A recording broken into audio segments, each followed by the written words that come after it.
Hi everybody, this is Lynn from Creative Concept Crafts with this week's release, which is a really pretty carnation floral collection. There's 11 different sizes of flower.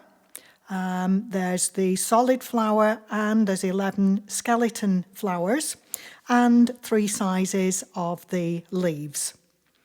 I'm going to be using this in a design next week.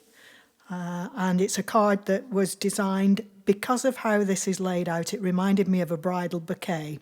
So this is inspiring one thing, inspiring something else. So we're going to show you how we've put together the flowers. These are 2 of the smaller flowers, using the first 2 sizes, the smaller of the 2. As I said, there's 11. And I'm going to be using 2 solid pieces and a skeleton piece in the centre. And then there's the little stamen for the centre of each flower, which you can use, or you can use a little gem inside, or both.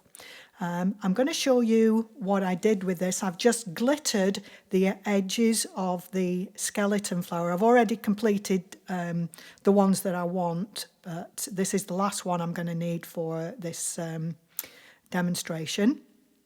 So I'm flooding just the edge of the skeleton with glue, with PVA glue, and I'm going to use glitter on the edges of that. I don't know about you, but I love the carnations that are tipped with a different colour. I've used white cardstock here and pale pink, and I'm glittering the edges of the white with the pale pink. And then I'm going to do a little bit of inking on the solid flowers as well. So I thought I'll show you how I do it. You may have another way of doing it, but everybody learns from somewhere. So the inking I don't do an awful lot of, and probably a lot of you are much more experienced than me. But I'm just tipping this over the edge of my finger, and I just want the edges colouring, and I'm actually using a red ink here. Again, I like the combination of pinks and reds and different shades and tones, because in nature everything is tone on tone. So I'm actually doing both sides of the flowers, because the way I'm going to shape the flower, it's going to show the underside as well as the right side. I'm just speeding this up now a little bit.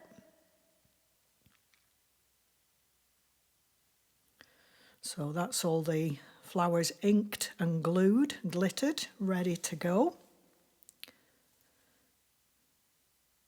So I'm going to be bringing in and shaping the flowers first. And what I'm doing, just from the centre of the petal, I'm just doing one edge and just rolling one edge of sort of about half of a petal, if you will. I'm just turning it and letting it run between my thumb and the bone folder, just so that it's going to be shaping up.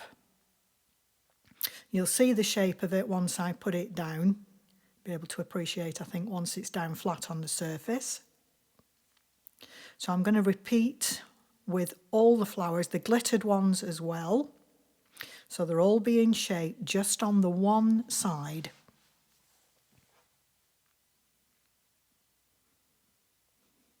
So again, just whizzing through.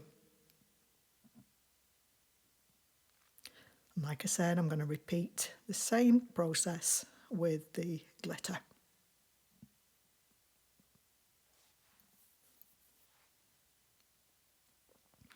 And again, just so you can see, each one's been shaped.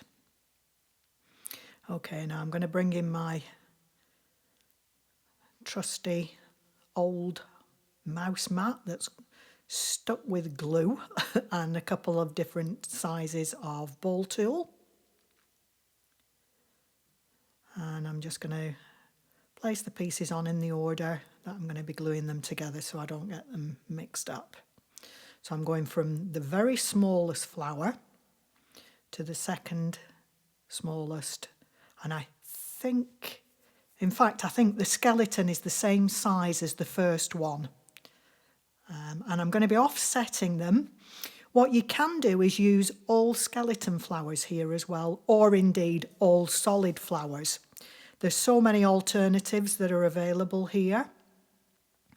And I'm just going to push down in the centre into the mouse mat, and don't be frightened of giving this a little bit of weight. It doesn't do anything any harm, and the more you roll and go, the more shape you'll get, and you'll find that these particular flowers will fold, the petals will fold into themselves, so you get a really pretty natural looking carnation flower. So they're a bit difficult to line up because of the skeleton, but I think you can see. I'm not actually going to continue with this because I need the skeleton for the one I'm going to be doing.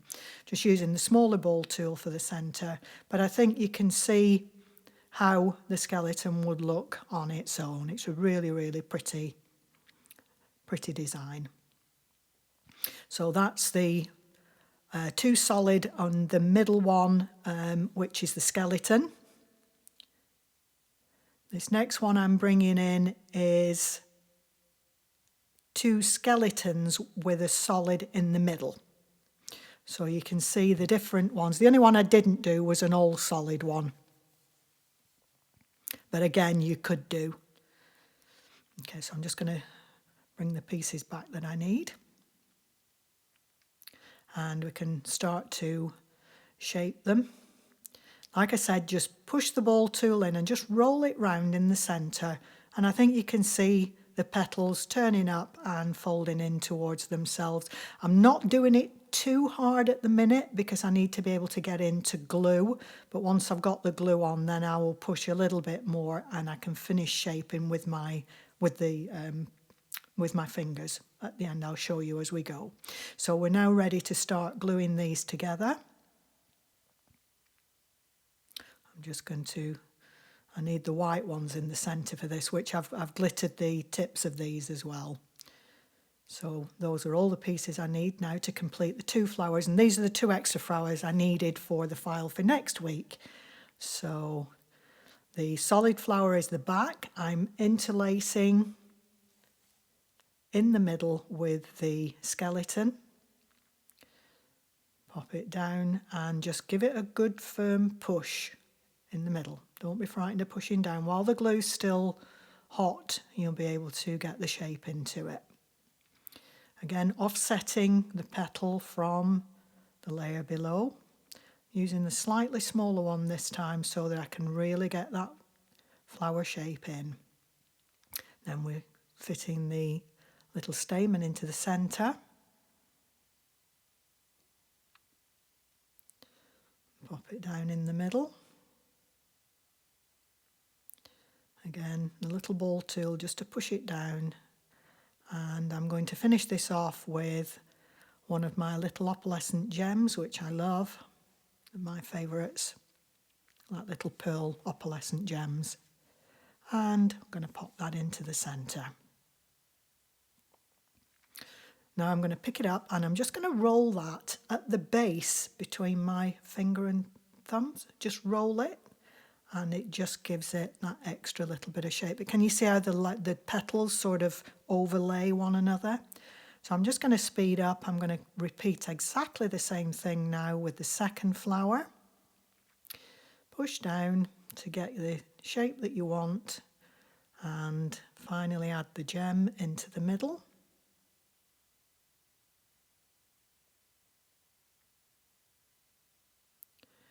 Just pop it down. And again, just work that by rolling between your fingers just to squash it in just a little bit more. And there are the carnation flowers. The leaves are available in 3 sizes. And like I said, I'm going to be using these flowers plus a few more in next week's design. So you'll have to wait for that one. I hope you've enjoyed it. Thanks again, and bye for now.